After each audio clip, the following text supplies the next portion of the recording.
porque Julio César escribió un libro sobre esto, o sea, él mismo como que llevaba un diario mientras iba haciendo todo.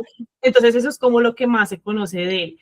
Pero esos primeros 28 años, pues ni idea, como que no se han investigado mucho y es muy interesante porque digamos que lo que resalta la personalidad de César es que él era muy buen orador y comenzó en el Senado. O sea, él no comenzó en el campo de batalla, no comenzó en la guerra, no comenzó con armas, sino en el Senado. Entonces, eso es interesantísimo. Hola, Angelita, ¿cómo estás? Aquí actualizando a Nori de los 2 primeros libros. Si se me olvida algún detalle, ustedes me dicen, obviamente no me acuerdo absolutamente todo, pero bueno, sí, como que son esos primeros 28 años, ¿no? Lo interesante ahí es que, claro, en los 2 primeros libros hemos visto como un César muy inocente, porque el gran problema, digamos, que hay en Roma es esto de los optimates versus los ultimates, que son básicamente como gente que está a favor de que se mantengan como los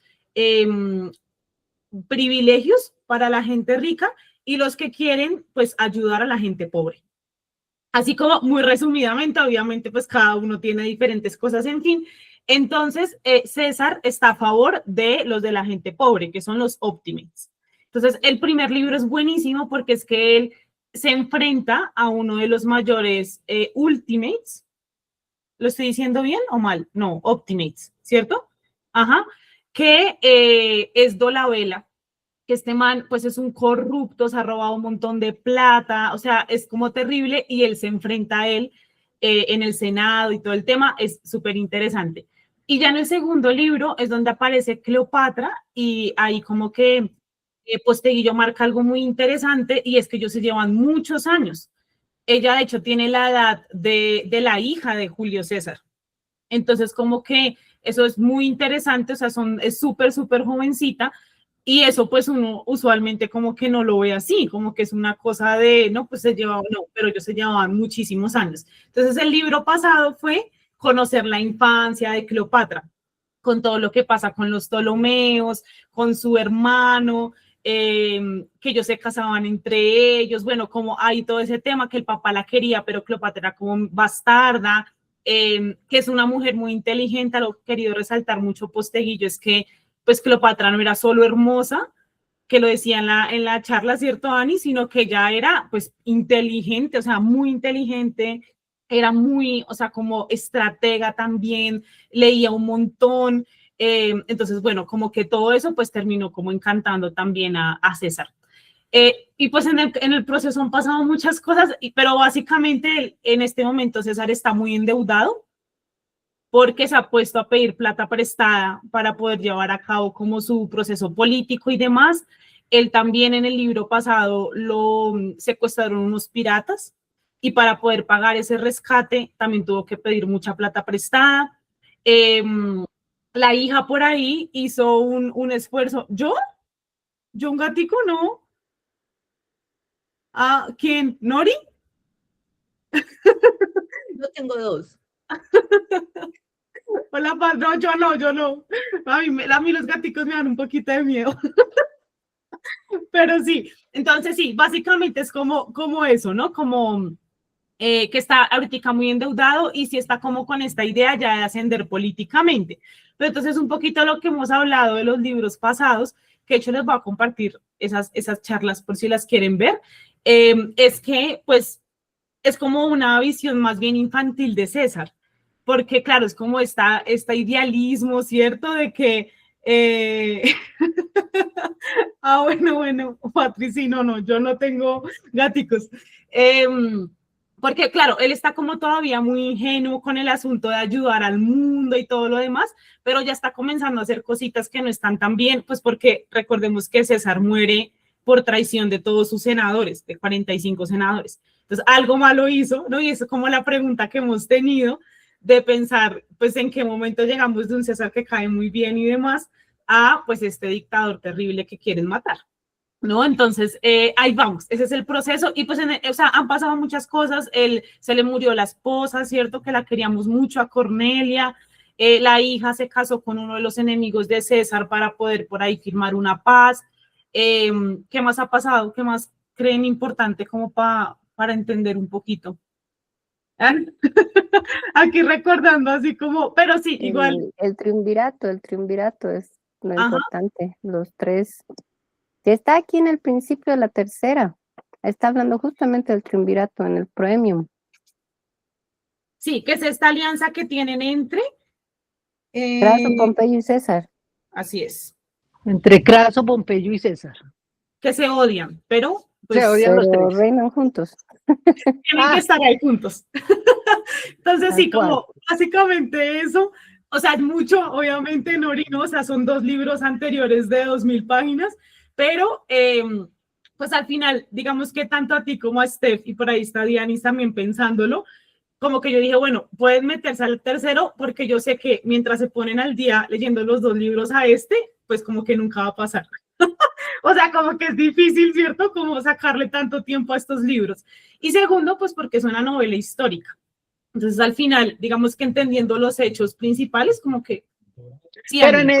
en él va recordando cosas y va hablando de las otras situaciones, entonces no queda uno como tan perdido con los dos anteriores. Exacto, sí, yo también estoy de acuerdo. Igual, si estás como muy perdida o dices como no entiendo qué está pasando aquí, te decimos todas estamos igual o no, eso pasó porque en el libro pasado tal cosa, ¿listo? Entonces ahí nos vamos ayudando entre todas, ¿listo? Entonces la idea de esta sesión básicamente es comenzar a leer el libro. Vamos a leer 1 horita, 1 horita y media eh, y ya, y ahí vamos descubriéndolo juntas. Voy a comenzar a leer yo un capítulo, 2 capítulos y quien quiera seguir y así nos vamos rotando para leer juntas, ¿listo? Creo que más tardecito se une Aleja y no sé quién más la logre, pero bueno, igual está quedando grabado para que lo puedan ahí leer, ¿listo? Entonces, comencemos. Comienza con una cita de Shakespeare. Bueno, yo les voy a presumir. Vean mi firma, qué hermoso. Ahí está la firma. Annie y Patri también Qué tienen. barbaridad, qué barbaridad. Ay, Angelita, fue tan espectacular. Él se quedó como pensando cuando le dijimos que teníamos un club que se llamaba Posteguillas. Ay, Annie, me encanta. El separador, eso. Fue maravilloso conocerlo, pero bueno, pasemos al libro. Dice, a Ana porque te quiero. Supongo que Ana es la nueva. Ay, yo también lo tengo por ahí, esa monedita, me encantó. Ana creo que es la nueva novia, porque él se divorció, pero bueno, eso no interesa para la lectura. Seguimos con una cita de Shakespeare. Dice, gritad, devastación y soltad los perros de la guerra. Shakespeare, Julio César, acto 3, escena 1. Muy recomendado también. Todos los personajes que yo recomiendo poner un post-it a eso, pero pues yo la verdad no vuelvo mucho ahí porque me confundo. Pero esperen, voy a seguir mi propio consejo, porque si son demasiados. Pues vamos a poner por acá uno para no perder esta página y volver. Esperen. Ya. Listo. Entonces pasemos esos, son muchos, listo. Entonces dice, Proenio, Roma 58 antes de Cristo. Los senadores Craso, Pompeyo y César dominaban Roma. Habían establecido un pacto conocido como el triunvirato, mediante el cual controlaban las votaciones en el Senado, uniendo sus fuerzas contra las de Cicerón, Catón y el resto de sus enemigos políticos. Pero en el año 58 a.C., Craso estaba más atento a sus negocios, Pompeyo a su vida privada y César ausente en la Galia. Los tres promovieron que Clodio, fiel partidario de su facción política y que disponía de la mayor banda de sicarios de la ciudad, fuera elegido tribuno de la plebe para que desde ese cargo ejerciera un poder absoluto sobre Roma. Clodio promulgó leyes acordes con los intereses de los tres poderosos senadores y estos, por su parte, no cuestionaban los métodos que Clodio pudiera estar empleando, absorbidos como estaban cada uno de ellos en sus asuntos. Que los cónsules de aquel año fueran Lucio Calpurnio Pisón y Aulo Gavinio era irrelevante, pues el poder del Senado estaba bloqueado. El tribuno Claudio y nadie más regía los destinos de todos en la ciudad de Roma. El todopoderoso tribuno sabía que, mientras no fueran en contra de los intereses de Craso, Pompeyo o César, podía hacer lo que quisiera, cualquier cosa. Parecía el momento oportuno para una venganza personal. Y Clodio tenía cuentas pendientes. ¿Qué? Me encantó. La Galia, 58 antes de Cristo. César había resuelto la crisis de la migración de los helvecios de los Alpes de la Galia, expulsándolos tras la batalla de Bibracte, pero la situación en la región estaba muy lejos de serenarse. El rey germano Ariovisto había iniciado una invasión en toda regla de gran parte de la Galia, con un ejército de 40.000 guerreros y 120.000 colonos germanos ya al sur del Rin. Su plan de establecerse en la región de forma permanente estaba en marcha. Los galos, una vez más, en esta ocasión mediante el líder de los Eduos, Diviciazo, habían solicitado la ayuda de Roma para detener esta nueva invasión de su territorio. Y Roma en la Galia era lo mismo que decir Julio César. De esta manera, el procónsul se vio implicado en una segunda campaña militar de final incierto. El ejército germano no era una simple migración de guerreros con sus familias, sino una trituradora militar que había derrotado a los galos en varias batallas campales. César intentaba evitar el choque frontal de las legiones con aquella apisonadora armada hasta los dientes, pero Ariovisto era un rey proclive a negociar nada, y menos sobre un territorio, la Galia, que él consideraba suyo por derecho de conquista. César avanzaba hacia el norte, Ariovisto hacia el sur. Veas el mapa, la Galia en tiempos de César, ¿lo miramos? 1200, yo nunca entiendo esos mapas, pero mire uno por acá. 1012, a ver. Ok, batalla de los Vosgos contra Ariovisto. Viene Craso, viene César. Está en la 1010, 1011. Ajá. Hola, Marce. ¿Cómo estás? Bienvenida. Venía corriendo, yo, Dios mío, no puede ser que me voy a perder el inicio de mi libro. Venía corriendo, pero Hemos leído la primera página, que es la explicación del triunvirato, entonces bien. Ah, bueno, bien. Estamos acá analizando un mapa. ¿Qué página? En la 16. Ok. Listo, bueno, ok. No entiendo ese mapa, pero ok, ahí está. Listo, seguimos en la 17. Egipto, 58 antes de Cristo. El faraón Ptolomeo XII, padre de la joven Cleopatra VII, había sido depuesto del trono de Egipto por una conjura urdida por su consejero Potino, un eunuco veterano asesor de la corte tolemaica, asistido por la mayor parte de la élite sacerdotal. El detonante del complot había sido la cesión de la isla de Chipre por parte de Ptolomeo XII a Roma. Wow. La ciudad del Tíber, con sus ojos puestos en Asia desde la derrota de Mitrídates del Ponto y las conquistas de Pompeyo en aquella parte del mundo, anhelaba la anexión de más y más territorios. Egipto era la joya más preciada, pero por el momento Roma iba apoderándose solo de territorios dependientes del faraón. Tanto el pueblo de Egipto, agitado por los sacerdotes que alimentaban un nacionalismo egipcio que defendía la independencia absoluta del reino del Nilo de Roma, como el propio Potino vieron en esa sesión de Ptolomeo XII, un signo de gran debilidad.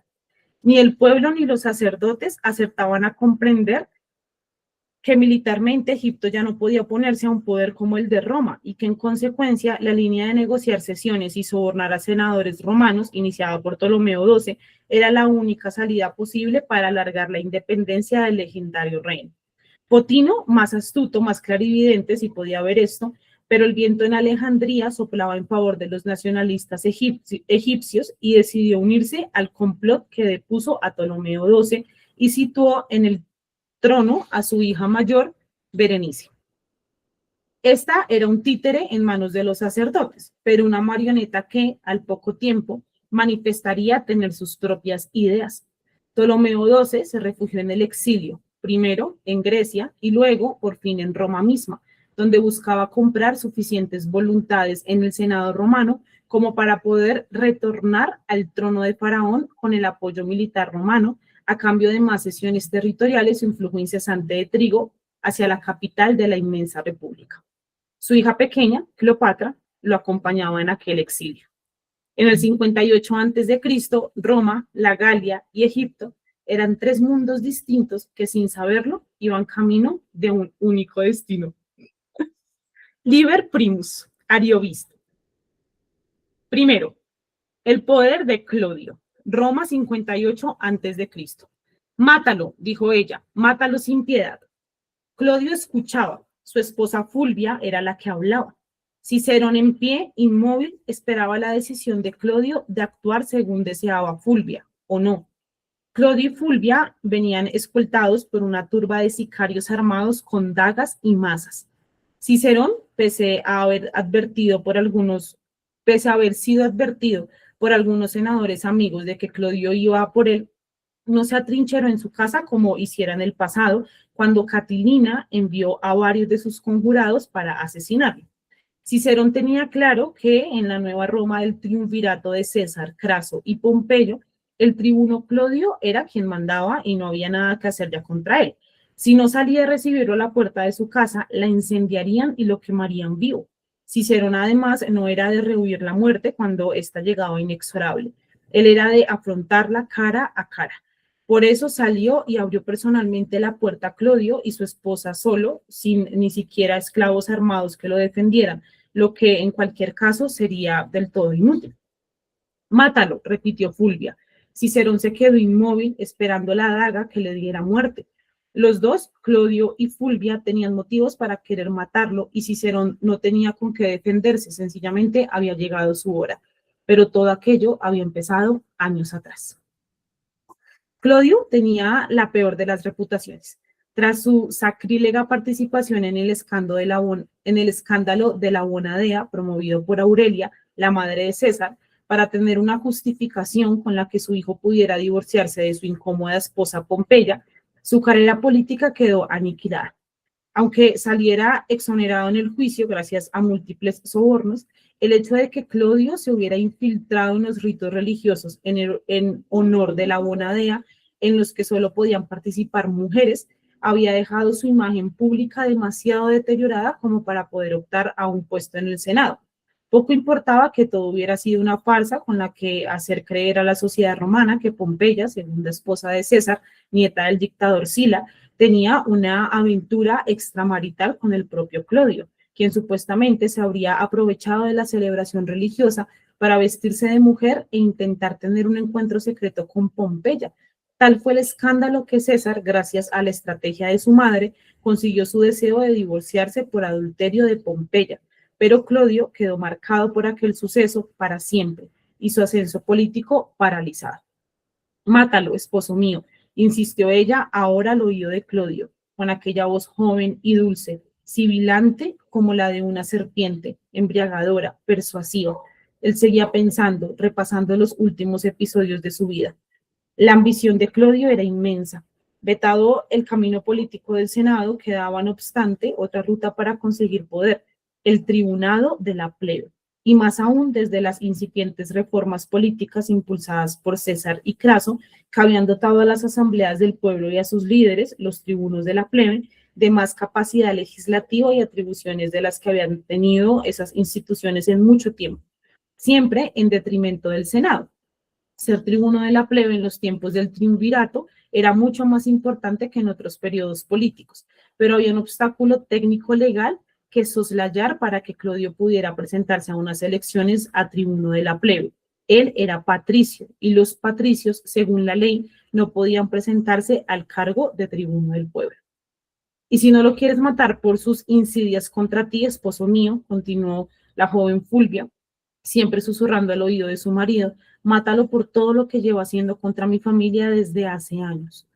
Fulvia estaba casada con Clodio apenas hacía 4 años. Esa unión solo acrecentó el odio de Clodio hacia el gran orador. Cicerón sabía perfectamente que aquella joven no le había perdonado nunca que él despreciara a su padre por su tartamudez y que se riera de él en público llamándolo Bambalio, el tartamudo. Nunca pensó ni que la hija de Bambalio ni que ese Clodio que tenía ante él pudieran reunir tanto poder como para controlar Roma, como para decidir sobre la vida y la muerte de las personas, como para poder decidir sobre su vida o en este caso su muerte. Fue sorprendente incluso para Cicerón el modo en el que Clodio sorteó los impedimentos legales que le imposibilitaban acceder al tribunado de la plebe. Clodio, en efecto, no podía presentarse a aquel cargo por ser patricio. Los tribunos del pueblo debían ser plebeyos de nacimiento. Sin embargo, en Roma, hecha una ley, hecho un subterfugio legal para soslayarla. Si se deseaba de verdad y si se dispone de los suficientes apoyos políticos, Clodio renunció a su condición social de patricio, perdiendo todos los privilegios de su clase y se hizo adoptar como hijo de un plebeyo. Y todo esto lo hizo con el apoyo de César y Craso. Quienes buscaban tener un tribuno de la plebe poderoso que controlara las asambleas del pueblo en un momento en el que ya tenían al Senado bloqueado con su pacto a 3 bandas, entre ellos 2 y Pompeyo.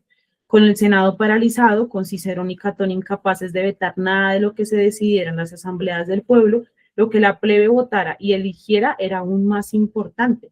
Por eso, tener de tu lado a un tribuno de la plebe audaz era el modo perfecto de controlar Roma, algo que le convenía a un César ausente, de campaña en la lejana Galia, y a un Craso más interesado en gestionar sus negocios que en dar la batalla política en primera línea. A Pompeyo, por su parte, mientras no se atacaran sus intereses personales y a sus veteranos de guerra, que ya disfrutaban de las tierras prometidas por su participación en la conquista de Asia, lo que ocurriera en las asambleas del pueblo o en el Senado le importaba más bien poco. Esta confluencia de circunstancias originó el ascenso al poder de Clodio. Publio Clodio Pulcro se hizo adoptar por el plebeyo Publio Fontello. Podría haber elegido algún venerable plebeyo, pero en una muestra más de su total irreverencia a lo convencional, Clodio seleccionó a un padre adoptivo de menor edad que él mismo. La maniobra era un escándalo, pero Clodio era el escándalo constante. En ese espacio, él se desenvolvía con soltura. Y si no lo matas por mí, siguió la joven hablando al oído de su esposo sin dejar de mirar a Cicerón mientras lo hacía, mátalo por ti, por lo que te hizo cuando actuó como acusador contra ti en el juicio de la Bonadea. Me da igual por qué lo mates, pero hazlo, amor mío. Al comienzo de su tribunado, Clodio actuó al dictado de los principios políticos de César y Craso, siguiendo las directrices de la facción política popular y aprobando leyes que beneficiarían de forma clara a la plebe. Incrementó aún más la capacidad legislativa de las asambleas del pueblo y, sobre todo, en su actuación estrella, repartió ingentes cantidades de grano de forma gratuita a todo el pueblo de Roma. Estas acciones contribuyeron, por un lado, a hacer que la plebe olvidara el escandaloso modo en el que Clodio había conseguido presentarse y ganar unas elecciones como tribuno de la plebe, y por otro lado, ayudaron a consolidar el control de Roma por parte de los populares. Pero fue en ese momento cuando Clodio cruzó la fina línea de la ambición política y se adentró en el proceloso océano de la megalomanía. Decidió unilateralmente la anexión formal de Chipre a Roma, sin importarle las negociaciones abiertas por el Senado con el faraón exiliado Ptolomeo XII, por un lado, y las conversaciones con su hija Berenice IV, entronizada por los sacerdotes egipcios, por otro. Hasta ese momento, la política exterior de Roma siempre se había decidido en el Senado, pero con Clodio ya no. Y finalmente, para poder asentar su control de la ciudad, armó casi militarmente a todos los colegia, las asociaciones profesionales de artesanos de Roma, cuyos intereses decía defender, pero a quienes utilizaban en verdad como una auténtica gran banda armada que sembraba el terror por cada esquina de la ciudad, persiguiendo, hiriendo y, si procedía, asesinando a cualquiera que se opusiera a las decisiones del todopoderoso tribuno de la plebe. Fue en ese momento cuando se sintió lo suficientemente fuerte para arremeter contra Cicerón. Por eso salió Clodio aquella mañana de su domus junto a su joven esposa, rodeado de una gran parte de su banda de sicarios para matar al famoso orador. Pero de pronto un pensamiento cruzó la mente del tribuno. No, esposa mía, no lo vamos a matar. Y antes de que Fulvia pudiera contraargumentar, Clodio siguió hablando, mirando fijamente a los ojos de Cicerón. Una vez alguien me hizo ver que hay cosas peores que la muerte. No, esposa mía, a Cicerón, a quien tenemos aquí delante, no lo vamos a matar, aún no. Y se limitó a mirar a sus hombres, envainad las dagas, nos marchamos. Y Cicerón se quedó allí solo, pensando qué podía hacer para el tirano y despiadado Clodio algo peor que la muerte. Todas las opciones que imaginaba eran inquietantes. Ok. para los que se leyeron Momentos Estelares de la Humanidad, sabemos cómo termina este señor, ¿no? Bueno, ¿quién sigue? ¿Quién quiere seguir leyendo? Dale, mi Marci. Listo, listo. Una trampa mortal. Vibracte, la Galia, 58 a.C. Es una trampa, dijo Balbo, y el joven Publio Craso asintió mostrando que coincidía con aquella valoración. En la tienda del pretorio estaba también Labieno y otros oficiales de alto rango de las legiones, junto con Divisiaco, el druida y líder de los galos Eduos, y su hermano Dumnorix, jefe de la caballería gala, y otros jefes galos. En medio de todos, sentado en una sella curulis de campaña, César. Este último paseó su mirada por los rostros de los presentes que todavía no habían hablado. En su mano derecha estaba aún, en caracteres de la lengua gala, el mensaje que Ariovisto, Rex Germanorum, monarca de los germanos, le había hecho llegar. En la misiva, el rey del norte proponía un encuentro cara a cara entre el propio César y él mismo para dirimir sus diferencias sobre la presencia de ambos en la Galia. Se trataba de un último intento por evitar el choque armado entre las legiones de Roma y el impresionante ejército de más de 40.000 guerreros veteranos de Ariovisto. Pero en la carta el rey germano había impuesto dos condiciones muy precisas para tal encuentro. ¿Tú qué opinas, Tito?, preguntó César mirando directamente a la Viera. Ariovisto había exigido primero que la entrevista tuviera lugar en un espacio neutral al norte de la ciudad de Besontio y en segunda exigencia, la más delicada, que ambos líderes, tanto César como el propio Ariovisto, fueran acompañados solo por sus respectivas caballerías, nada de infantería. Y esa era una cesión muy arriesgada para los romanos. El poder de las legiones se basaba en sus cohortes de infantería. El ejército de César apenas disponía de unas pocas unidades de caballería propia, bien dirigidas por el valeroso Craso, pero escasas en número, estando el grueso de la caballería de las legiones compuesta por jinetes sedudos.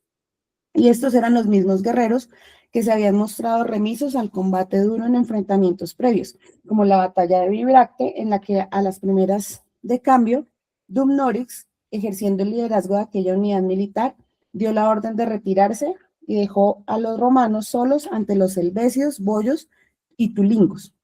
Solo la audacia del propio César y el arrojo de los legionarios de la 10, los más valientes y los veteranos también de la 7, 8 y 9 habían salvado la situación.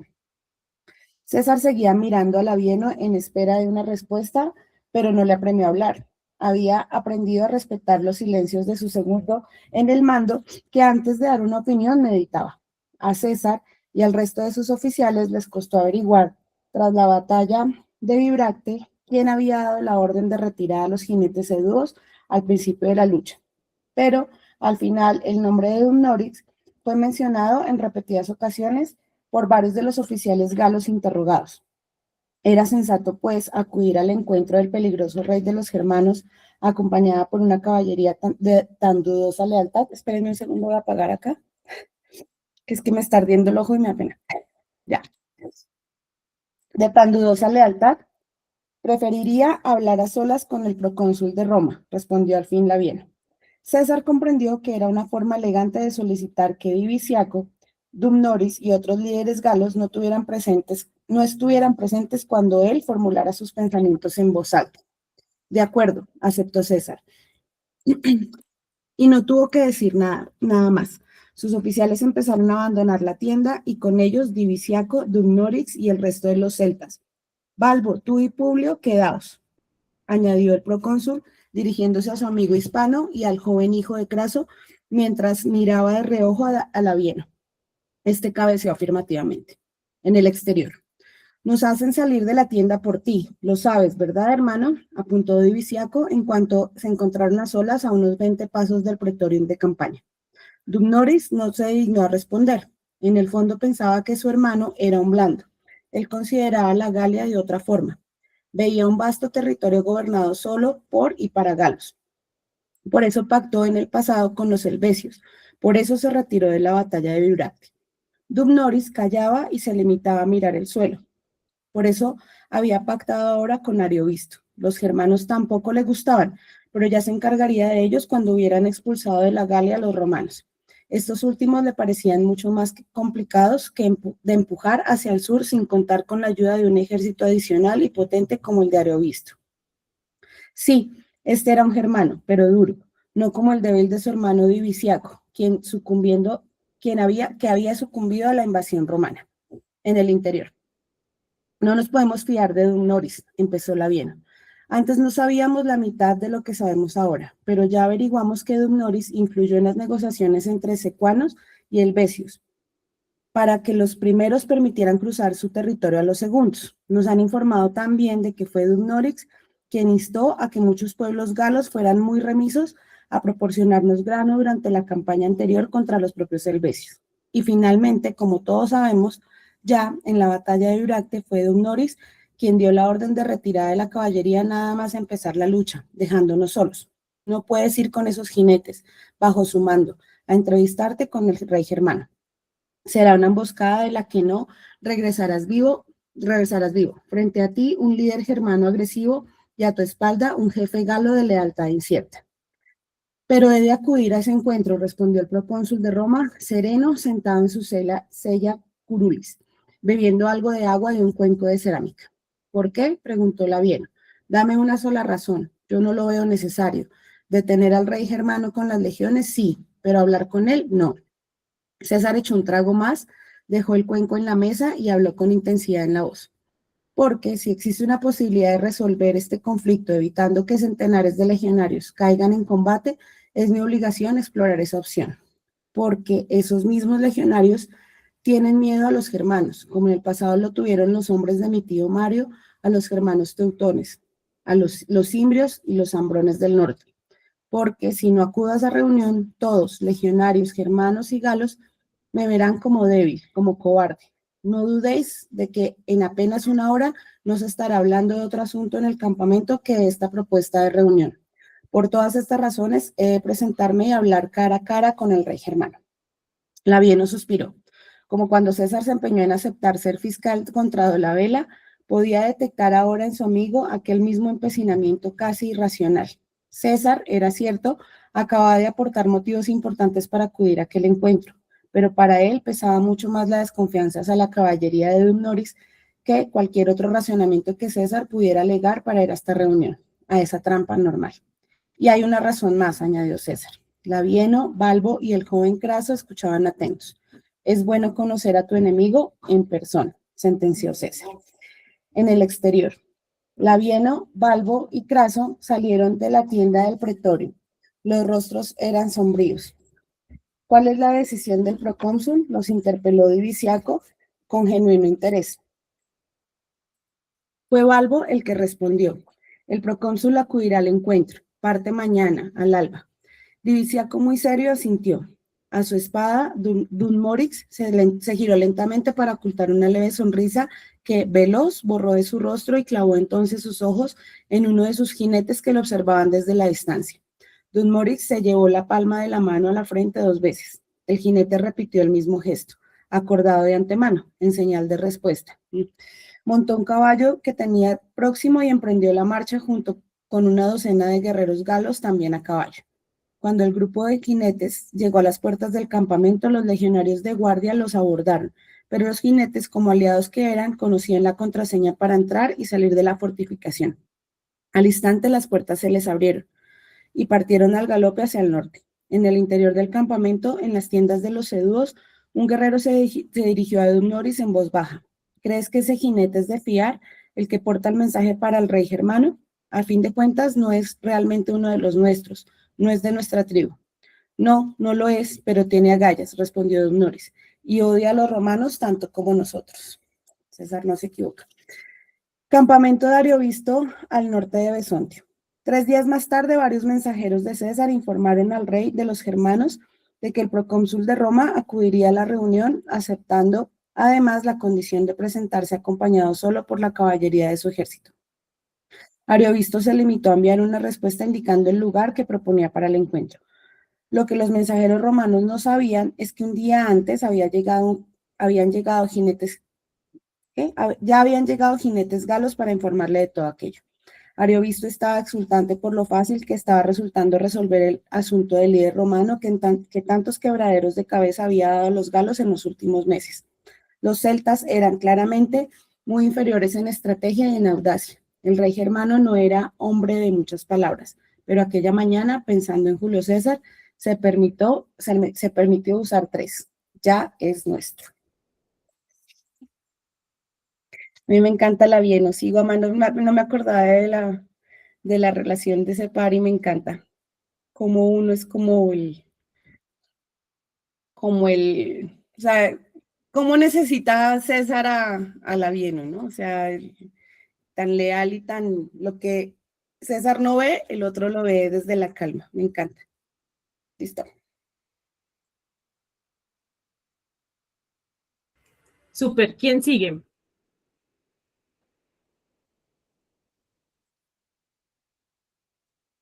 Patri, dale.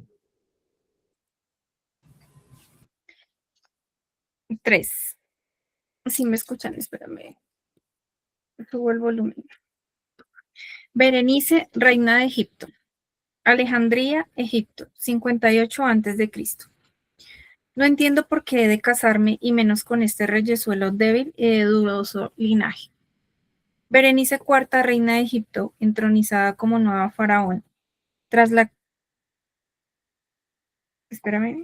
crisis entre el reino del Nilo y Roma por la anexión de Chipre por parte del Senado romano, aullaba su descontento ante la propuesta que Potino, su consejero real, le acaba de hacer, de esposarse con Seleuco VII de Siria.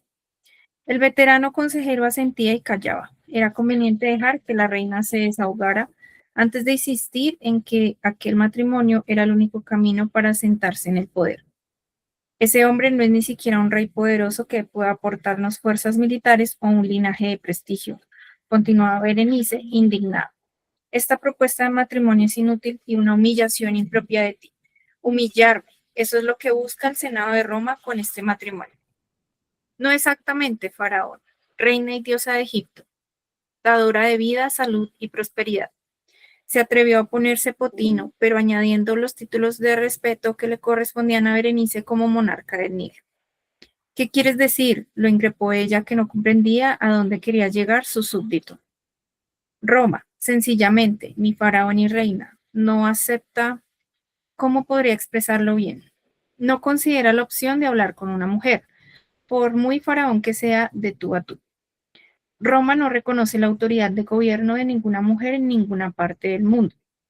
Pero si Berenice IV se desposara con un hombre de linaje real como Seleuco VII, tal y como ha propuesto el Senado romano, esto fortalecería la posición legal de mi reina ante el poder de una Roma que es, hoy día, quien controla prácticamente todo en todas partes. Ya nos arrebataron Chipre. Lo próximo pueden ser tierras de la propia ribera del Nilo, y no hemos de olvidar que el padre de la propia reina, Ptolomeo XII, sigue en la mismísima Roma, junto con la hermana pequeña de su majestad, presionando a otra facción de senadores romanos para que lo apoyen a él como gobernante de Egipto. Y Ptolomeo XII es un hombre. Aquí hizo una breve pausa para dejar que Berenice digiriera todo lo dicho y retomó la palabra volviendo al asunto de los esponsales con Seleuco VII.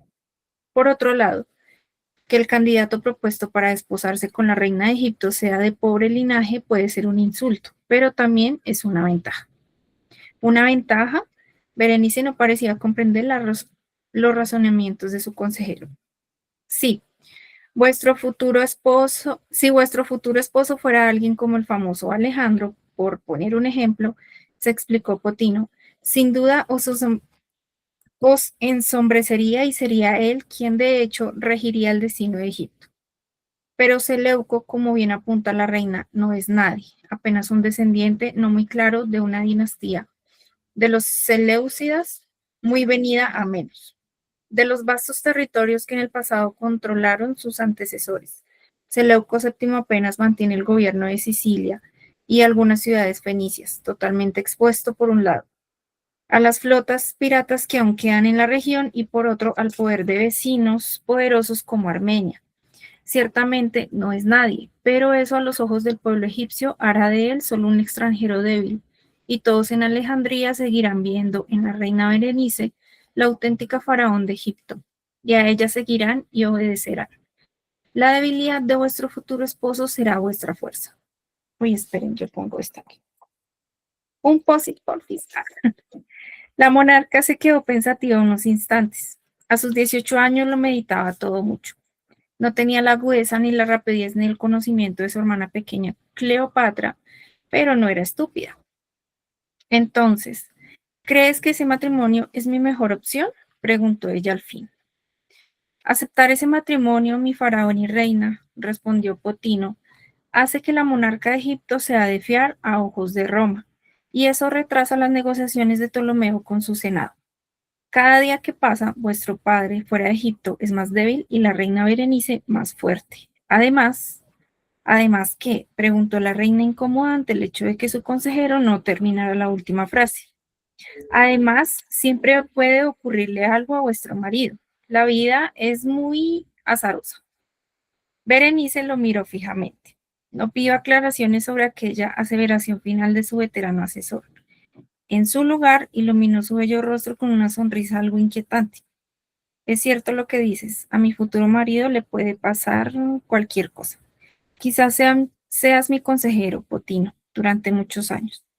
El eunuco hizo una reverencia a la vez que respondía, siempre al servicio de la reina de Egipto.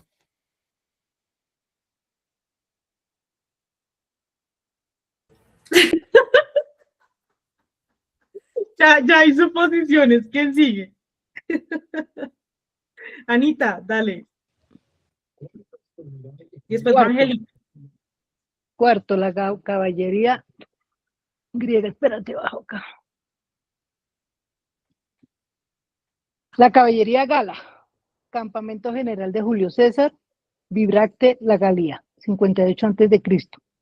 La caballería Edua estaba formada al amanecer, tal y como César había pedido, dispuesta para partir como escolta del procónsul de Roma en su encuentro con el temible rey de los germanos. César salió de la tienda y pudo ver a los jinetes galios preparados para la larga marcha a un lado del campamento. Frente a ellos, tal y como lo había ordenado, estaban también las legiones uniformadas y equipadas, como si fueran a entrar en combate, aunque éstas ni siquiera iban a acompañarlo. A Labieno, a Balbo, a Publio Craso y el resto de los oficiales romanos, aquello les parecía un sinsentido, aunque pensaron que quizás el procónsul quería una especie de despedida formal o tal vez dirigirse, como hacía de cuando en cuando, a todo el ejército y arengarlo antes de partir. Fuera como fuera, César podía ver en el rostro de Labieno la sombra de la preocupación. Era evidente que seguía desaprobando su idea de acudir al encuentro del líder germano, cumpliendo, además, su condición innegociable de que solo podría ir acompañado por la caballería de su ejército. Los jinetes romanos dirigidos por el joven Craso eran muy pocos y el grueso de la caballería gala, comandada por Dumonoris, era de muy dudosa lealtad. César leía todos estos pensamientos en la faz de Labieno, que, de forma oficial, lo recibía aquel amanecer junto al ejército completo en formación. Todo dispuesto, dijo lacónicamente, según sus instrucciones. César asintió. ¿Las legiones están armadas y dispuestas al combate?, preguntó César. La insistencia de César en aquel punto no dejaba de sorprender a Labieno, pues en verdad no había batalla alguna que emprender aquella mañana y uno hubiera pensado que conformaran para escuchar a su líder habría sido más que suficiente. Sí, con todo el armamento, respondió Labieno, pues se habían cumplido las instrucciones de César al pie de la letra, y están desplegadas frente a la caballería gala que iba a añadir que estaba dispuesta para partir como su escolta, pero de pronto Labieno observó en César esa misma mirada que le había visto en Mitilene o en medio de la batalla de Bibracte, cuando se vieron atacados por los tulingos y los boyos por un flanco. Labieno cayó y sin terminar la frase parpadeó y se hizo a un lado para dejar pasar a César. El procónsul de Roma, seguido de cerca por sus oficiales, se situó justo frente al centro de la caballería gala, encarando a Dumonoris. Entre los oficiales que seguían a César estaba también Divisiaco, como representante máximo del pueblo Edo. El procónsul miró a Dumoris directamente a los ojos y para ello tuvo que levantar la cabeza, pues el galo, como el resto de los jinetes celtas, estaba ya montado sobre su caballo. Ordena a todos sus hombres que desmonten, dijo César. Dumoris se quedó mirando al líder romano confuso e inmóvil. Te he dado una orden, añadió el procónsul de Roma. No pienso repetirla. Solo espero su cumplimiento. No soy de repetir órdenes. Dumoris no entendía bien a qué venía aquella instrucción. La idea era partir al alba para acudir al encuentro con el rey Ariovisto, pero la mirada de César era dura, fría y calculada. Dumoris, pensativo, con el ceño fruncido, se volvió hacia sus oficiales de primera línea y repitió la orden de César en su lengua gala. Los oficiales celtas se miraron entre sí, pero sin decir nada asintieron. Transmitieron la orden a los hombres de sus diferentes unidades y, en unos instantes, miles de jinetes galos desmontaban y se quedaban en pie junto a sus caballos, a los que mantenían sujetos por las riendas. César se pasó entonces la mano izquierda por el rostro. Percibía la desconfianza de Dumoris. Era más o menos similar a la que él mismo sentía por el líder de la caballería gala. La vieno, dijo César sin volverse hacia su espalda. Sí, callo, respondió su amigo. Era el único que se atrevía a llamar por el praenomen al procónsul, y solo de cerca cuando nadie podía escucharlo. Que la Legión 10 avance hacia la caballería gala y que cada legionario se sitúe frente a un jinete celta, y que las otras 5 legiones se preparen para el combate. Sí, procónsul, respondió en voz bien alta Labieno, recurriendo ahora al título oficial de su amigo. Era demasiado serio todo aquello para nombres de pila. Los legionarios de la 10 se posicionaron, tal y como pedía César, frente a cada uno de los jinetes de Dumoris. Las otras 5 legiones dejaron a un lado sus petates de transporte por una larga marcha. Se quedaron solo con sus gladios, pila y escudos y se dispusieron en formación de ataque. Divisiaco, que hasta el momento había permanecido en perfecto silencio, interpeló a César. ¿De qué va todo esto? Somos tus aliados. César se volvió hacia él. ¿Lo sois? En efecto, confirmó. Por eso necesito que hoy tus jinetes nos presten sus caballos. Dile a Dumoris que cada uno de sus guerreros entregue las riendas de su caballo a cada uno de mis legionarios de la Legión 10.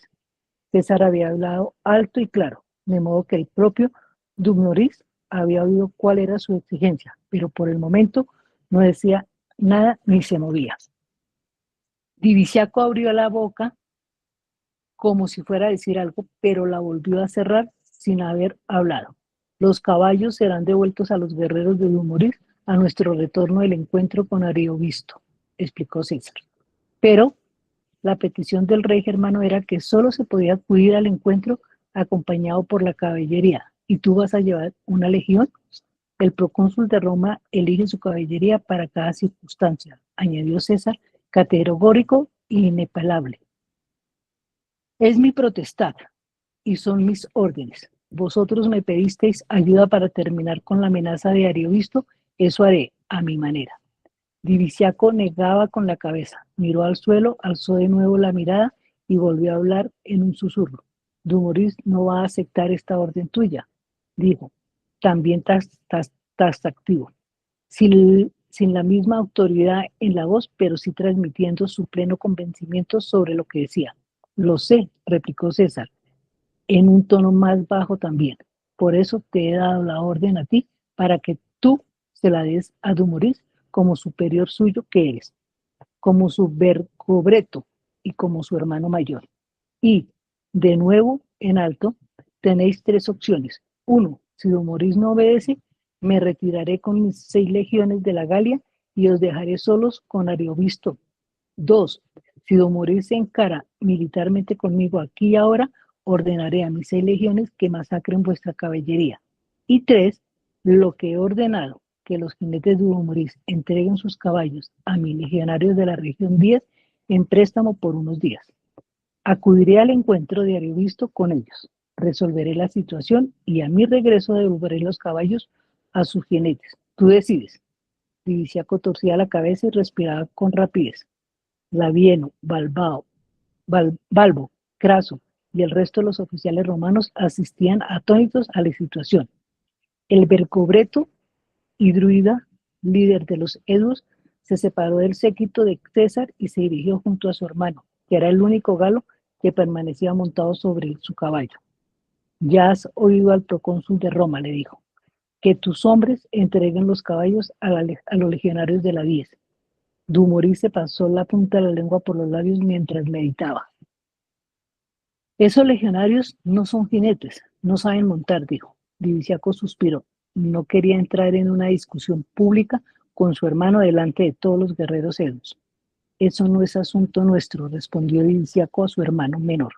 Mientras mantengamos nuestra alianza con Roma, nos debemos a las órdenes de su procónsul en la Galia, que tus hombres entreguen los caballos. En el fondo a Diviciaco le parecía hasta lógico lo que César demandaba. Iba a reunirse con un rey germano violento y brutal de quienes todos desconfiaban y parecía razonable que quisiera hacerlo escoltado por sus legionarios y no con guerreros en quienes no confiaba. Tenía sentido y solicitaba los caballos en préstamo por unos días. Y César hasta la fecha siempre había cumplido la palabra dada, la alternativa de tener que enfrentarse a Ariovisto ellos solos sin el apoyo de las legiones de Roma conllevaría una derrota segura y la esclavitud o la muerte ante el rey germano. Con César se podía llegar a pactos, con Ariovisto no. Era mejor prestar unos caballos por unos días.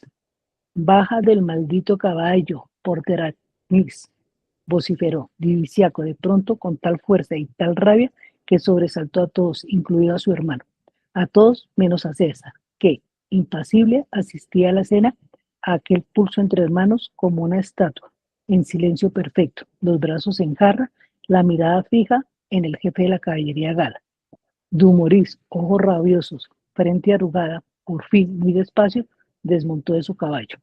César miró entonces al joven Craso y éste comprendió que, como jefe de la caballería romana, le correspondería el caballo del jefe de la caballería gala y rápidamente se situó frente a Dumoris. El galo tragó saliva. Ante él y sus hombres, 6 legiones romanas armadas y en formación de combate.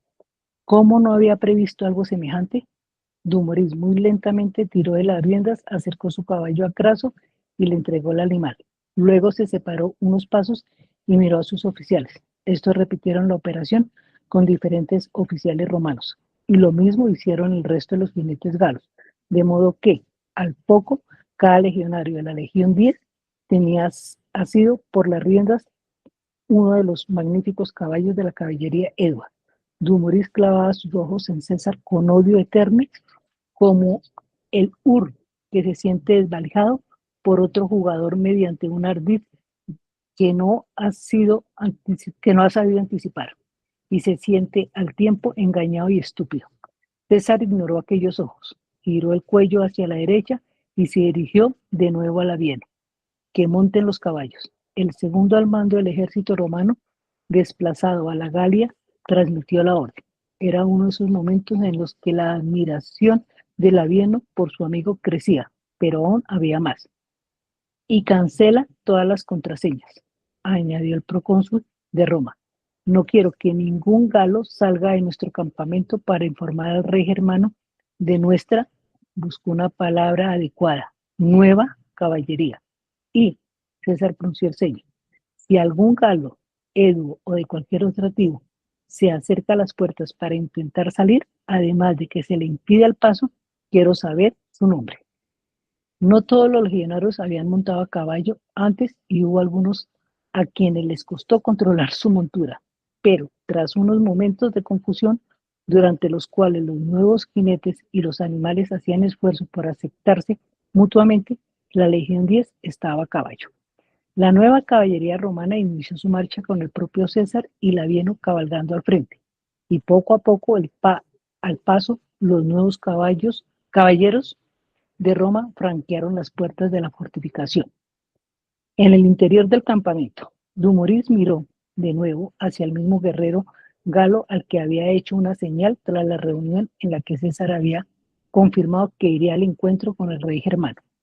Se habían sucedido suficientes días mientras César maduraba su plan para asistir a aquella entrevista como para que el mensajero hubiera regresado desde el norte. Ahora a Dumouriez le parecía importante advertir a Aristogisto del hecho de que la caballería que acompañaba al procónsul romano no era la Edba.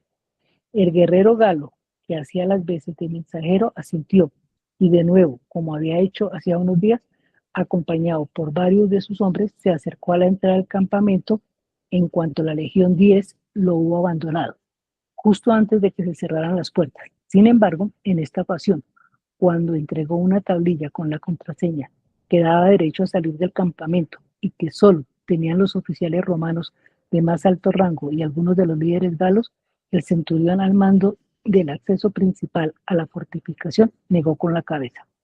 Todas las contraseñas están anuladas por el procónsul hasta nueva orden, anunció. Hasta que revoque esa instrucción, nadie puede salir del campamento. El guerrero galo apretó los dientes, bajó su larga melena, unas trenzas apalmazadas con aceite, un casco reluciente y una profusa barba. El centurión romano adivinaba una clara sensación de urgencia. El galo parecía ponderar sus opciones, que no eran muchas, pues intentar flanquear la puerta lo llevaría a un enfrentamiento con unos centinelas que superaban en número al guerrero y sus escoltas. De acuerdo, dijo al final el galo, y justo cuando iba a girar, el oficial al mando de la puerta, que tenía muy claras las instrucciones recibidas por sus superiores, se volvió a dirigir a él. Necesito, guerrero Elbo, que me digas tu nombre. El celta hizo que su caballo girara despacio hasta quedar encarado al centurión. Lo miró en silencio durante unos instantes.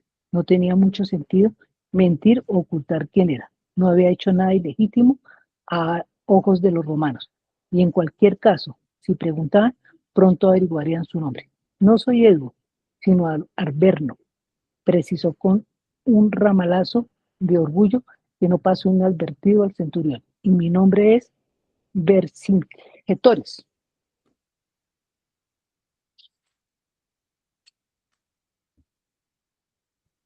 Está interesante eso. Sí, total. Angelita, ¿sigues tú? Eso. Se pone bueno, muy bueno. Quinto capítulo, la advertencia de Cicerón. Domus de Cicerón, Roma, 58 a.C. Cicerón, a los pocos días de la indeseada visita del todopoderoso Clodio, fue informado de que había ideado para él el temible tribuno de la plebe como algo peor que la muerte. Y pronto la noticia se supo en toda la ciudad. He venido en cuanto me he enterado, dijo Catón, nada más entrar en la casa de su mentor y amigo. Apenas hacía una hora que acababa de llegar a sus oídos que Clodio había hecho aprobar una ley votada por el pueblo según la cual se condenaba al exilio a cualquiera que hubiera ordenado la muerte en el pasado de un ciudadano romano. Cicerón había hecho ejecutar a Catilina y sus conjurados hacía 5 años, cuando éste intentó dar un golpe de estado para hacerse con el poder en Roma por la fuerza. Seguramente la pena de muerte defendida por Cicerón contra aquellos hombres y refrendada a instancias suyas por el Senado tenía sentido en aquellas circunstancias, pero Catilina también había sido popular entre el pueblo, y ahora la plebe, dirigida por Clodio, era la que votaba a favor de exiliar a quien ejecutó a uno de sus líderes. Revertiremos esa ley en el Senado, continuó Catón, pero Cicerón negó con la cabeza al tiempo que invitaba a su amigo a acomodarse en un triclinium del atrio. No, Marco, dijo el orador, sabes muy bien que no podemos revertir ninguna ley en un Senado controlado por Craso, Pompeyo y César, aunque cada uno parezca estar en sus asuntos en Roma o en la Galia, apoyarán la ley de Clodio. ¿Acaso no recuerdas la insistencia de César en que no se llevara a cabo la pena de muerte contra Catilina? No puede decirse ahora, y no lo hará. Él quizá no sea el instigador directo de esta ley de exilio, pero no se opondrá. No puede hacerlo porque se contradeciría ante el pueblo, aunque ¿qué? Inquirió Catón. Aunque, a su manera, César me ha ofrecido su ayuda. No se opondrá a esa ley, pero me ha propuesto por carta que me una a él en su ejército de las Galias como legado. Catón se quedó pensativo. Era sin duda una oferta generosa, Le proporcionaba así a Cicerón una posibilidad de exiliarse sin retirarse de la vida pública y militar de Roma y un modo de posible enriquecimiento, a la espera de que se resolviera el modo de conseguir el regreso legal del propio Cicerón a la capital. Pero por otro lado, pero eso te dejaría en deuda con César, replicó Catón. Sin duda, admitió Cicerón. Por eso he declinado su oferta. Catón respiró aliviado. Lo último que cabía en su cabeza era aceptar la ayuda de alguien como César en nada. Pero he aceptado que mi hermano Quinto se incorpore a sus legiones en la misma calidad de legado que me ofrecía, añadió Cicerón para pasmo de Catón. Así tendremos a alguien que nos informe de primera mano de todo lo que ocurre en el norte. Un espía, dijo Catón, ahora entre la sorpresa y la admiración por la astucia de su mentor. Llámalo como quieras. Y Cicerón soltó una carcajada en medio de su desaliento, pues el problema principal que lo acuciaba persistía. En todo caso, esto no soluciona el asunto esencial de mi exilio forzado. Catón asintió. Era cierto lo que decía su amigo, igual que llevaba razón en el hecho de que el Senado, controlado por el triunvirato, no se opondría a ese exilio para no enfrentarse con Clodio. Catón había propuesto luchar en el Senado contra esa ley movido más por el ansia de defender a Cicerón que por racionalidad. Entonces, ¿no hacemos nada?, preguntó. Yo no he dicho eso, replicó Cicerón. Veamos, por Júpiter. Clodio ha sido muy inteligente. Podría haberme dado muerte ayer mismo, pero muerte por muerte solo genera rencor en el bando contrario. Un exilio será visto por muchos como una pena magnánica contra mí. Por eso ha conseguido con facilidad el apoyo del pueblo. Y un exilio es una dulce venganza para él. Sabe cuánto me gusta la vida pública y política de Roma, y obligarme a partir de aquí, confiscando además todos mis bienes, porque eso va a incluir la ley, es más doloroso para mí que una rápida decapitación. Clodio quiere que sufra viendo cómo la república por la que yo he luchado se desvanece ante mis ojos sin que yo, impotente, sin los recursos económicos que me van a ser arrebatados y exiliado, pueda hacer nada. Casi habría preferido que hubiera hecho caso a Fulvia, joven esposa que pedía directamente mi muerte. Se hizo el silencio. El esclavo atriense entró en el patio, pero Cicerón hizo un marcado gesto de desdén. No estaba ni para vino ni para comida en aquel momento. No sabía que además había ordenado la confiscación de tus bienes, apuntó Catón. Todo el asunto es aún peor de lo que había imaginado. Pero ¿cómo ha podido aprobar eso también sin oposición alguna? Nuevamente Clodio ha sido muy hábil, se explicó Cicerón. Ha prometido derribar mi casa para construir sobre sus ruinas un templo dedicado a la diosa Libertas, de gran popularidad entre la plebe en estos tiempos. Reconvierte un espacio privado de un adinerado senador en uno público. Eso al pueblo le gusta. Los dos hombres volvieron a compartir unos momentos de silencio. Clodio también vino a verme a mí ayer, anunció Catón, y ante la mirada inquisitiva de su amigo desveló el objeto de aquella inesperada visita del temible tribuno. Me ofreció ser gobernador de la recién anexionada Chipre. Cicerón cabeceó afirmativamente varias veces mientras respondía mirando al suelo. Es una forma elegante de apartarte a ti también de la lucha política en Roma. La ley de exilio no se te puede aplicar porque yo públicamente asumí toda la responsabilidad de la condena de Catilina y los suyos, pero sí puede apartarte de Roma de ese sutil modo. Conmigo exiliado y contigo en Chipre, la oposición política contra él y el triunvirato de César, Craso y Pompeyo queda completamente descabezada. Aún no le he dado respuesta, precisó Catón, y no pienso aceptar semejante cargo. Como bien dices, con los dos fuera de la ciudad, Roma será suya. Cambiará todas las leyes con la asquiciencia de un senado controlado por el maldito triunvirato. No, no harás tal cosa, se puso Cicerón de modo tajante. Al contrario, aceptará su oferta. Chipre, además, está en medio del conflicto por controlar Egipto. Será útil que uno de nosotros esté ahí. Clodio ha elaborado un excelente plan, alejarte a ti y exiliarme a mí, pero toda su estrategia tiene un gran fallo y hemos de aprovecharlo. Y ante la asombrada mirada de Catón, Cicerón siguió explicándose desgranando su plan de contraataque. Hemos de recuperar el control de las asambleas de la plebe, con nuevos tribunos más proclives a nuestra causa. Pero en las votaciones, el pueblo o es comprado por el grano que regala Clodio o es intimidado por sus asesinos a sueldo. Hemos de empezar por recuperar el control de las calles.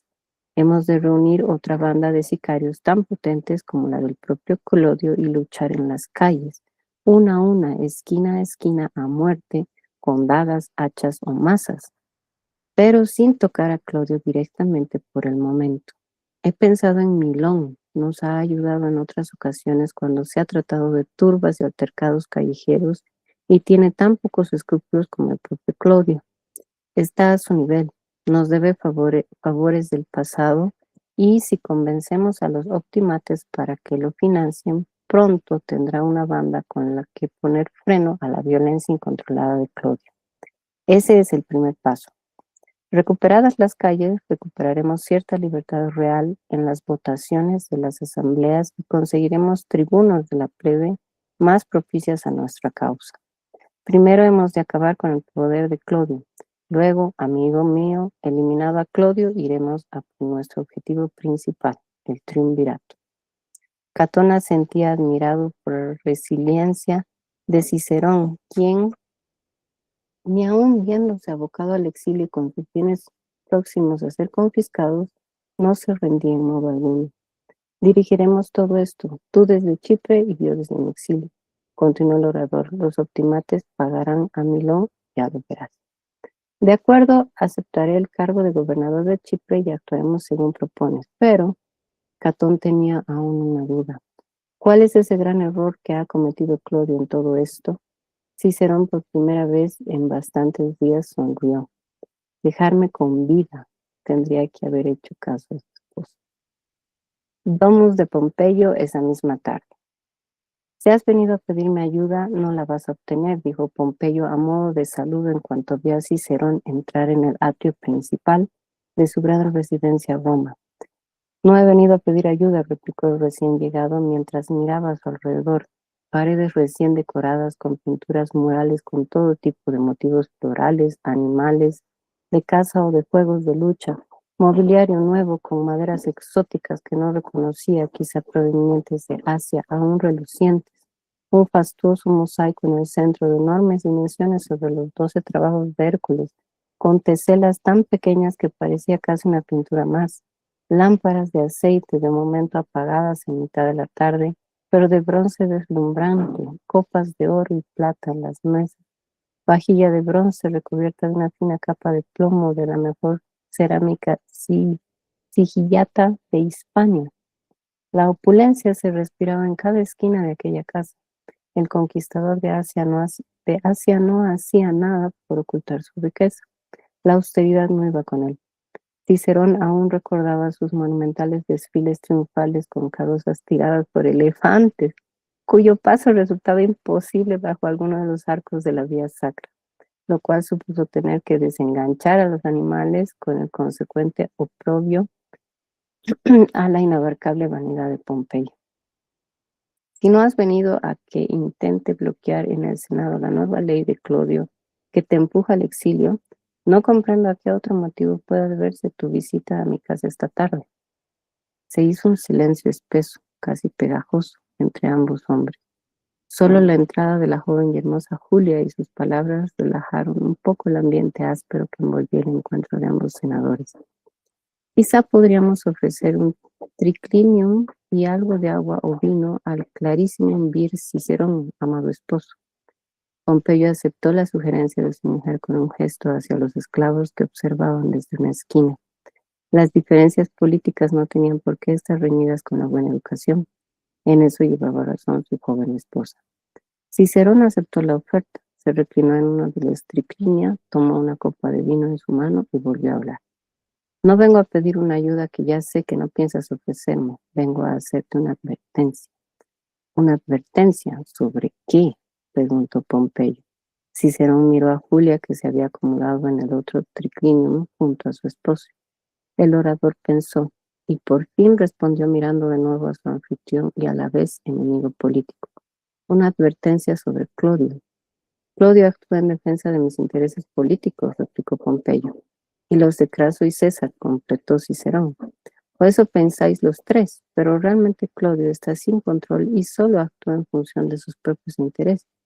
Hoy arremete contra mí, pero cuando haya desarbolado a la facción de los optimates, empezará con vosotros tres.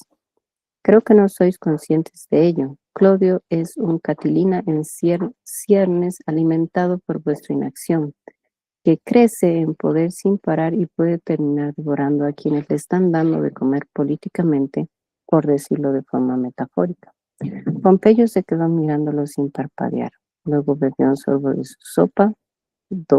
su copa, dos. Si Clodio se revuelve contra mí, lo aniquilaré en un día, dijo al fin. Fue Cicerón ahora quien quedó en silencio, pero en lugar de beber dejó su copa en la mesa que tenía junto a su tribuna. Bien sea, dijo el orador y se levantó despacio. Pues esa era mi advertencia. Si el senador Neo Pompeyo el Magno cree que lo tiene todo tan controlado, no hay nada más que decir. Y se inclinó ante Julio. Gracias por la hospitalidad. Es muy posible que pocas veces coincida políticamente con las ideas defendidas por tu padre, pero reconozco que la cortesía y los buenos modales son insignias siempre de la familia Julio. La hija de César se levantó y también se inclinó de forma amable. ¿Me acompañará el senador a la puerta de su casa?, preguntó Cicerón dirigiéndose de nuevo a su anfitrión. Pompeyo, con aire de cierto fastidio, frunció el ceño, pero se levantó y siguió al veterano orador hasta el vestíbulo. Julia, tan y como esperaba Cicerón, se quedó en el patio dando instrucciones a los esclavos para que recogieran las copas. Llegados a la puerta de la vivienda, Cicerón aprovechó que se encontraba a solas con Pompeyo para hablarle en voz baja. Realmente lo de Clodio ha sido una excusa. Mi advertencia no es sobre el tribuno de la plebe, de quien estoy seguro sabrás defenderte cuando se revuelve contra ti. Mi advertencia es, como ya he apuntado en alguna otra ocasión, sobre César. Pompeyo lo miraba atento, pero sin decir nada. Cicerón continuó susurrando sus palabras. Tú y Craso creéis que usáis a César, ya sea en el Senado o ahora en la Galia, para vuestros intereses, pero ¿no se os ha pasado por la cabeza que realmente sea él quien os está utilizando a ambos? Pompeyo se mantuvo sin dar respuesta alguna. Los esclavos acababan de abrir la puerta y los sirvientes del orador estaban fuera en la calle, esperando para escoltar a su amo de regreso a su domo, una casa que pronto ya no sería suya. Neo Pompeyo cree que tiene controlado a César porque está casado con su hija, continuó Cicerón musitando su parlamento. Pero, ¿y si un día, esperemos que los dioses no lo quieran, le pasara algo a la joven Julia? ¿Cree acaso el poderoso Neo Pompeyo que también le bastará un día para detener la ira de César? Pompeyo siguió en silencio. Esa y no otra, clarísimo es mi advertencia, apostilló el orador. Ahora, con tu permiso, me voy al exilio, pero volveré. Y cruzó el umbral y se ajustó la toga, pero aún se volvió en instante hacia Pompeyo. César, por cierto, también volverá. Igual César, a quien tanto temes, no regresa nunca vivo de la Galia, replicó Pompeyo en tono desafiante. Ah, Cicerón parpadeó varias veces al tiempo que asentía. Ya entiendo. Ese es tu plan. Cabeció entonces afirmativamente. Interesante posibilidad. No es un mal plan. No dijo más y el orador emprendió la marcha rumbo al exilio.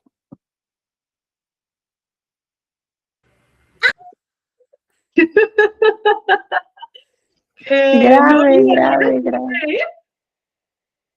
dale, Nori. Ahí me escuchan bien, ¿cierto? Sí, perfecto. Sexto. Legio 10 Equestris. Al norte de Besontio, la Galia, 58 a.C. La Legión 10, cabalgando sobre los caballos de los eudos, avanzaba en una larga serpiente militar rumbo a las proximidades de Besontio, en busca del punto designado por el rey germano Ariovisto para su encuentro con César. El avance fue algo más parsimonioso de lo previsto, pero para nada elegante o marcial. A algunos legionarios les costaba mantener la formación, pues no controlaban con la debida destreza unos animales acostumbrados a la autoridad de sus experimentados jinetes galos. No montan bien, dijo, al fin Labieno, acercando su propio caballo al del procónsul de Roma. Todo oficial romano era adiestrado en la destreza de cabalgar, pero no era así siempre con las tropas de infantería. Para algunos legionarios, aquella era la primera vez que se veían sobre un caballo, lo cual, teniendo en cuenta que los romanos cabalgaban sin estribos, podía ser bastante exigente. César respondió sin ni siquiera volverse a mirarlo.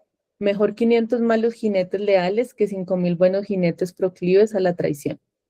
Ni Craso, ni Balbo, ni el propio Labieno respondieron nada ante semejante valoración. Lo inapelable no tiene réplica.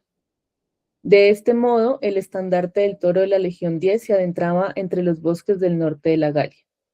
Hubo algunas noches al raso con patrullas de vigilancia para evitar ser sorprendidos en la oscuridad por un ataque enemigo, y a los pocos días estaban a menos de 1 milla del lugar acordado para la reunión en las proximidades de la ciudad de Besontio.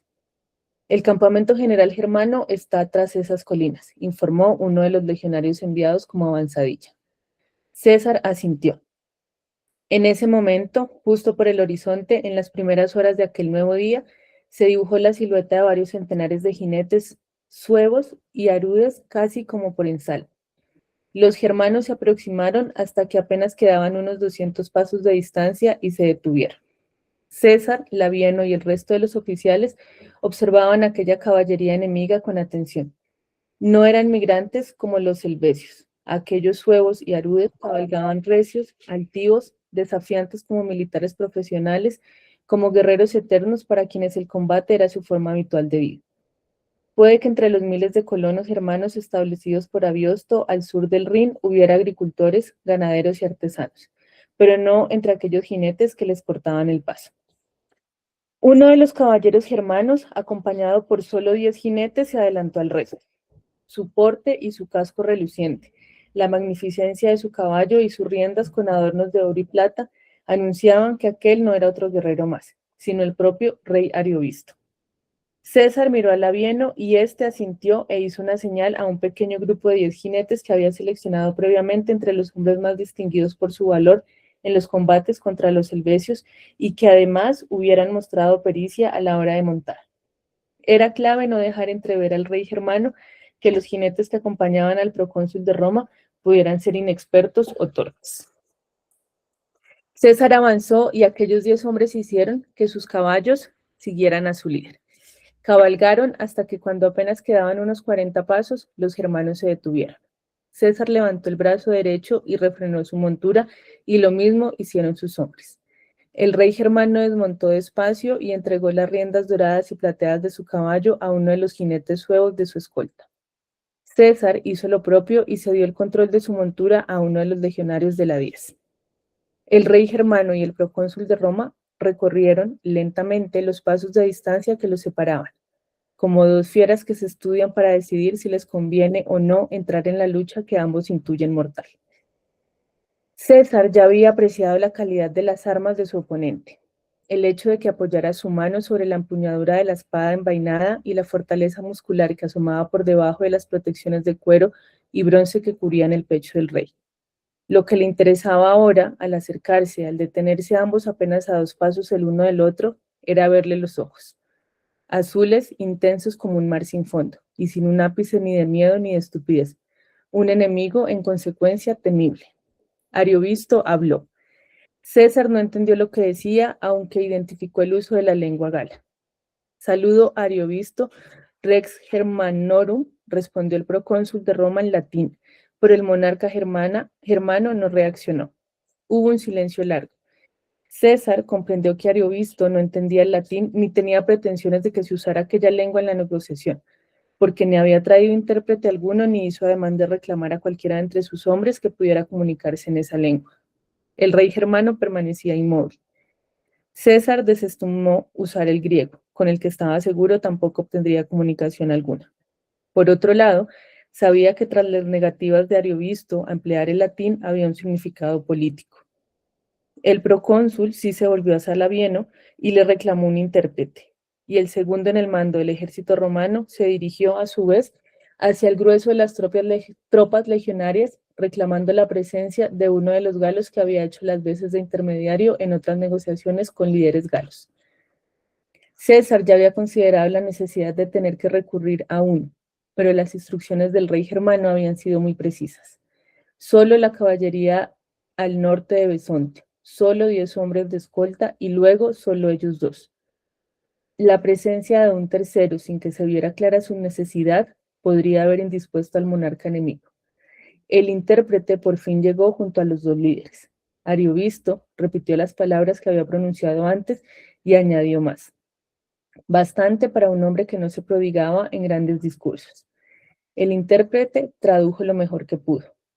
Ariovisto, rey de los germanos, saluda al líder del ejército romano, pero le advierte de que este territorio por completo es suyo, del mismo modo que acepta que la Galia cisalpina pertenece a Roma. César bajó la cabeza un instante y se pasó los dedos de la mano izquierda por los labios. Luego suspiró, dejó caer el brazo, alzó la mirada y empezó a hablar a intervalos, de modo que el intérprete pudiera ir transmitiendo poco a poco el sentido de su parlamento. Le recordó a Ariovisto que los eduos eran un pueblo aliado de Roma y que Roma cumplía con sus compromisos contraídos, de modo que no iban a dejar esa región mientras los galos requirieran su ayuda frente a su invasión. Le conminó a que detuviera las incursiones en territorio eduo y a que entregara a los rehenes galos que habían capturado en los últimos encuentros bélicos al sur del Rin.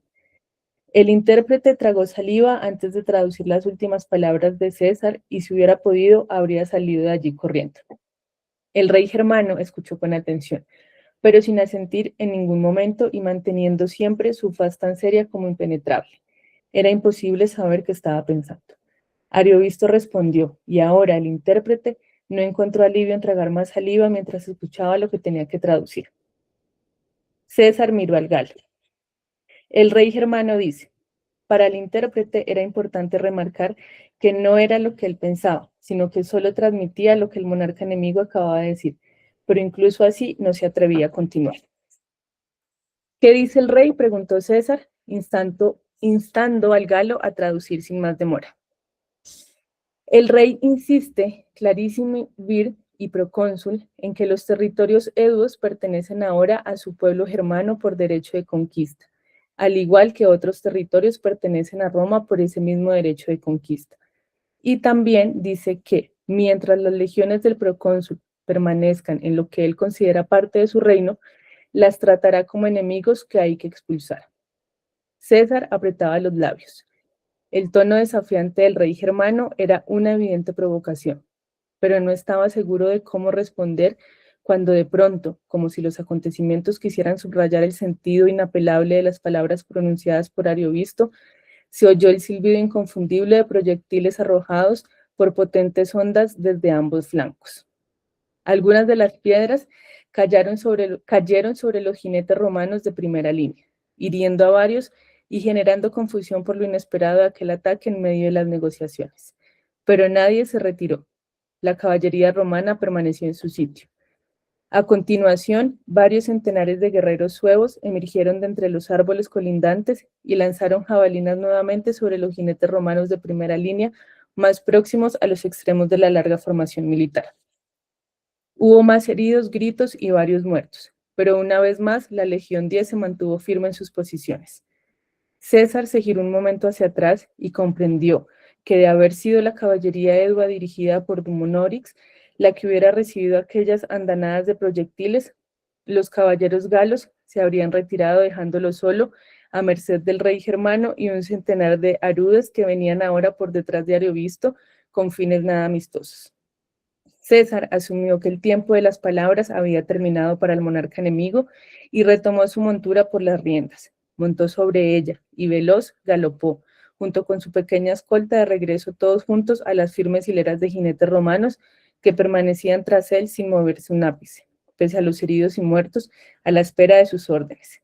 Esta era la trampa, dijo Labieno. Esta era, admitió César, pero en cuanto llegó junto a la Legión 10 a caballo, se giró y encaró al rey germano y a gran parte de sus tropas que emergían del bosque. No era su ejército completo, pero sí varios miles de guerreros armados y dispuestos a combatir hasta la muerte. La Legión 10 montada a un lado, miles de arudes y suevos frente a ellos.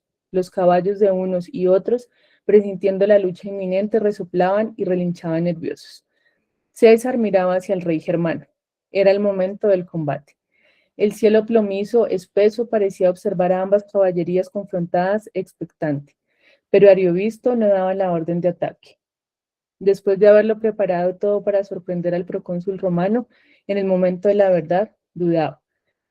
Sus ojos escrutaban las largas hileras de jinetes enemigos que permanecían inamovibles frente a él.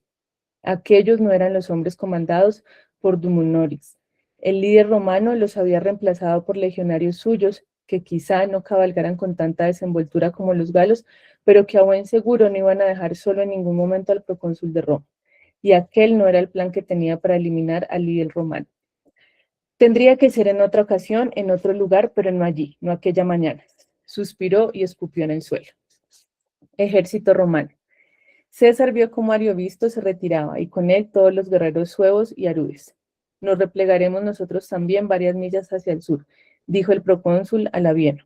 No quiero pasar esta noche tan alejado del resto de las legiones y tan cerca del enemigo. Y eso hicieron. Se retiraron unas 3 millas hacia el sur y al día siguiente siguieron cabalgando hasta que la distancia fue de 60 y estaban ya próximos al campamento general, donde se encontraban las legiones séptima, octava, novena, 11 y 12 acantonadas. Al amanecer del tercer día llegaron mensajeros del rey germano. Quiere un segundo encuentro, anunció Labieno en el praetorium de campaña, después de haber recibido él a los emisarios enemigos para no perturbar el descanso de César. ¿Estás seguro de lo que dices?, preguntó Balbo. El joven Craso y el resto de los oficiales asistían atentos a aquel anuncio. César callaba ensimismado. Le he hecho repetir esa misma pregunta 2 veces al intérprete galo y este confirma que el rey germano quiere un segundo encuentro. Todos los ojos del cónclave se volvieron hacia el procónsul de Roma. Enviaremos a un par de oficiales como emisarios, pero no veo inteligente volver a arriesgarme personalmente, anunció César. El primer encuentro, tal y como preveía Labieno, fue una trampa, y ahora el rey germano ya sabe que puedo acudir con legionarios de mi confianza a caballo y preparará otra estrategia. A todos les pareció aquella prudencia una actitud muy sensata. ¿Algún voluntario para entrevistarse con Ariovisto en mi nombre?, preguntó entonces César.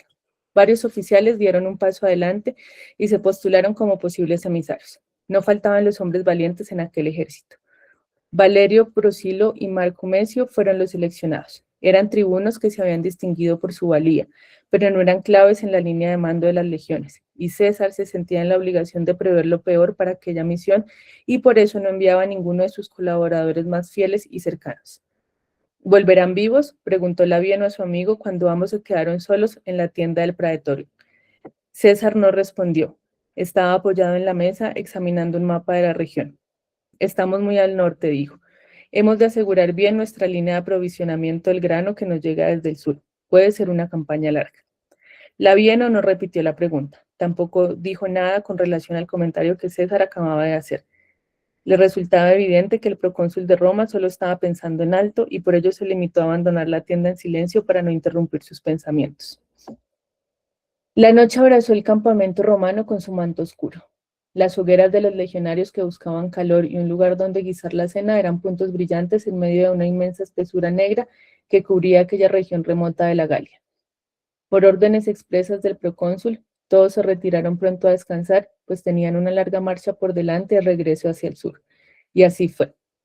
Al día siguiente, a buen paso desde el amanecer, la Legión 10 llegó al campamento general romano en Bibracte, y los legionarios devolvieron los caballos a los jinetes edos. Ya no volverían a montarlos. Pero, como una broma entre unas legiones y otras, los soldados de las demás unidades empezaron a llamar a la Legión 10 como Equestris, la legión a caballo. Quizá se inició como una chanza, pero al final ese nombre quedó para siempre asociado a la legión más leal de César por una aventura en el norte en la que no pasó nada grave, aunque había sido diseñada para terminar con la vida del procónsul de Roma. César y Labieno reían sobre la ocurrencia de aquel sobrenombre, mientras bebían vino por la noche junto a una de las hogueras próximas al praetorium, cuando un legionario se acercó al grupo de altos oficiales. ¿Qué ocurre?, preguntó César al observar la palidez del rostro del recién llegado, que no parecía atreverse a hablar. El rey germano, procónsul, ha secuestrado a nuestros emisarios. Las risas provocadas hacía unos instantes por el nuevo apelativo de la Legión 10 desaparecieron. A la luz de la hoguera, los rostros marcados por luces y sombras se tornaron serios y sombríos. Es la guerra, dijo Labieno, ya no hay margen para la negociación. César cabeció y confirmó, no, no lo hay.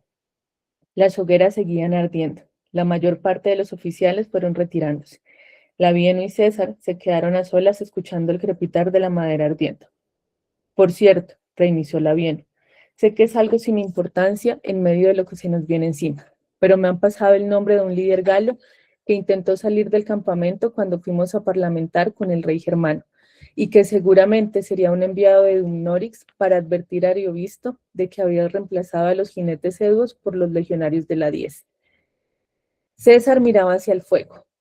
Su nombre es Vercingetorix, continuó Labieno, un muy joven líder averno. No tendrá más de 25 años. César asentía, pero inmerso como estaba en los pensamientos de la inminente guerra contra Ariovisto, Labieno no estaba seguro de que hubiera escuchado nada de lo que acababa de decirle, como cuando le preguntó sobre si los emisarios regresarían vivos o no. Dios mío,